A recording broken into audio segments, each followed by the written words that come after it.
Można powiedzieć, że transport to jest pasja, z którą się urodziłem. I to jest jedna z najsilniejszych pasji, jaką odkryłem w swoim życiu, no nie jedyna.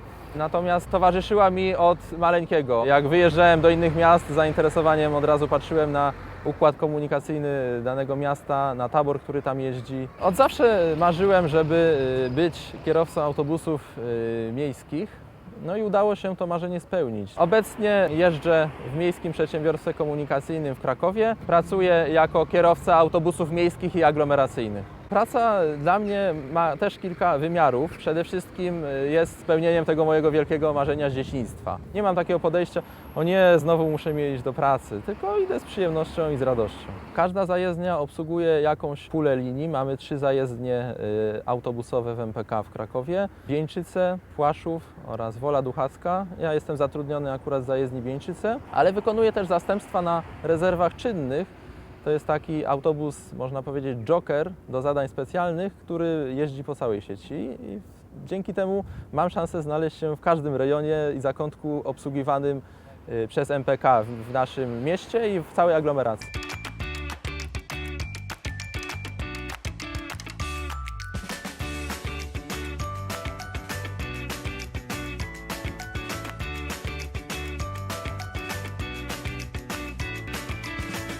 Oczywiście codzienna modlitwa towarzyszy mi każdego dnia. Oprócz tego, kiedy wsiadam do pojazdu, czasem odbiór jest na szybko, ale zawsze przynajmniej ten znak krzyża, to westchnienie w górę wykonuję.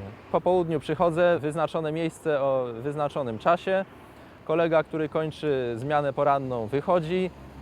Ja siadam za sterami, ustawiam wszystkie możliwe elementy wyposażenia autobusu. Trzeba ustawić fotel, dostosować wysokość i położenie deski rozdzielczej, ustawić odpowiednio lusterka zewnętrzne i wewnętrzne, sprawdzić sprawność podstawowych elementów wyposażenia autobusu, ustawić odpowiednie napisy na wyświetlaczach, wykonać wpis w karcie drogowej. Jest cały szereg procedur, które trzeba spełnić zarówno przy odbiorze, jak i w trakcie pracy, jak i po zjeździe do zajezdni. Od drugiej strony wygląda to podobnie. No, po prostu podjeżdżam na przystanek, na którym oczekują pasażerowie, odbywa się wymiana pasażerska i jedziemy dalej.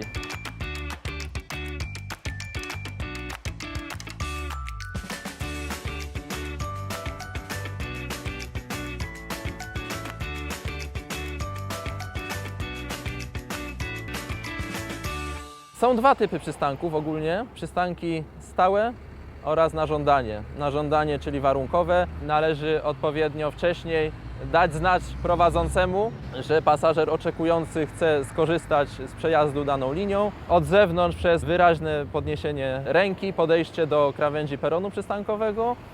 Natomiast znajdując się wewnątrz, należy zaprogramować specjalnie oznaczone przyciski z napisem stop lub zaprogramować dane drzwi, którymi się będzie wysiadało. Mamy przeróżne trasy, które mają bardzo różną długość i charakterystykę. Jeździmy zarówno po mieście, jak i po całej aglomeracji w promieniu do kilkunastu kilometrów w każdą stronę poza Kraków. I wiadomo, po mieście jeździ się troszeczkę inaczej, aglomeracja wygląda inaczej. Trasy miejskie są przeważnie obciążone ruchem, pasażerami, jest duża dynamika zdarzeń na drodze. Natomiast trasy aglomeracyjne pozwalają troszeczkę oderwać się od miasta, przy czym są też pod pewnymi względami trudniejsze. Często są to wąskie drogi, ale za to bardzo przyjemne widokowo. Człowiek też się może odprężyć w czasie jazdy. Tak, powtarzam żartobliwie, że gdybym nie pojeździł jako kierowca, to byłbym w życiu niespełniony. A że jestem jedynakiem, nie mam rodzeństwa, to zawsze szukałem jakiegoś towarzystwa, szukałem przyjaciół. I właśnie znalazłem wspaniałych przyjaciół i w harcerstwie, i w Katolickim Stowarzyszeniu Młodzieży. Oprócz tego, że jestem wychowawcą kolonijnym, to w ciągu roku szkolnego udzielam się także jako wolontariusz w takiej popołudniowej świetlicy środowiskowej dla młodzieży. Praca jest też dla mnie dużym wyzwaniem. W tej pracy nie można się nudzić. Każdego dnia jest tyle dynamicznych zdarzeń. Natomiast trzeba pamiętać, że jest to też swego rodzaju misja społeczna. To jest praca, która pozwala ludziom przemieszczać się, realizować swoje potrzeby życiowe i wielu z nich tych potrzeb mogliby nie zrealizować, gdyby nie właśnie transport zbiorowy, który im umożliwia przemieszczanie się.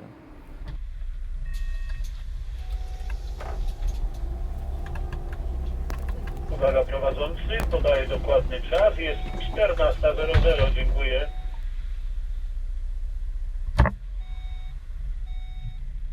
Pan Bóg zajmuje w moim życiu na pewno pierwsze miejsce, natomiast miłość Boga jest gwarancją pomocy w różnych trudnych sytuacjach, których człowiek doświadcza.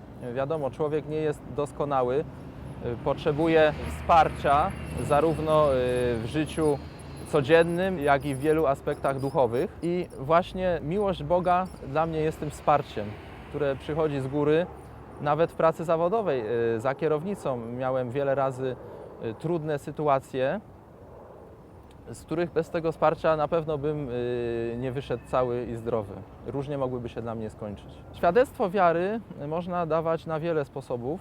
Najprostsze są świadectwa czynu, to znaczy poprzez wykonuję swoją pracę sumiennie i rzetelnie, a że lubię ogólnie ład i porządek zarówno w życiu, jak i na drodze, to wiele wymagam przede wszystkim od siebie, ale także od innych. Na pewno będę uczestniczył w Światowych Dniach Młodzieży, tylko jeszcze nie wiem w jakiej formie.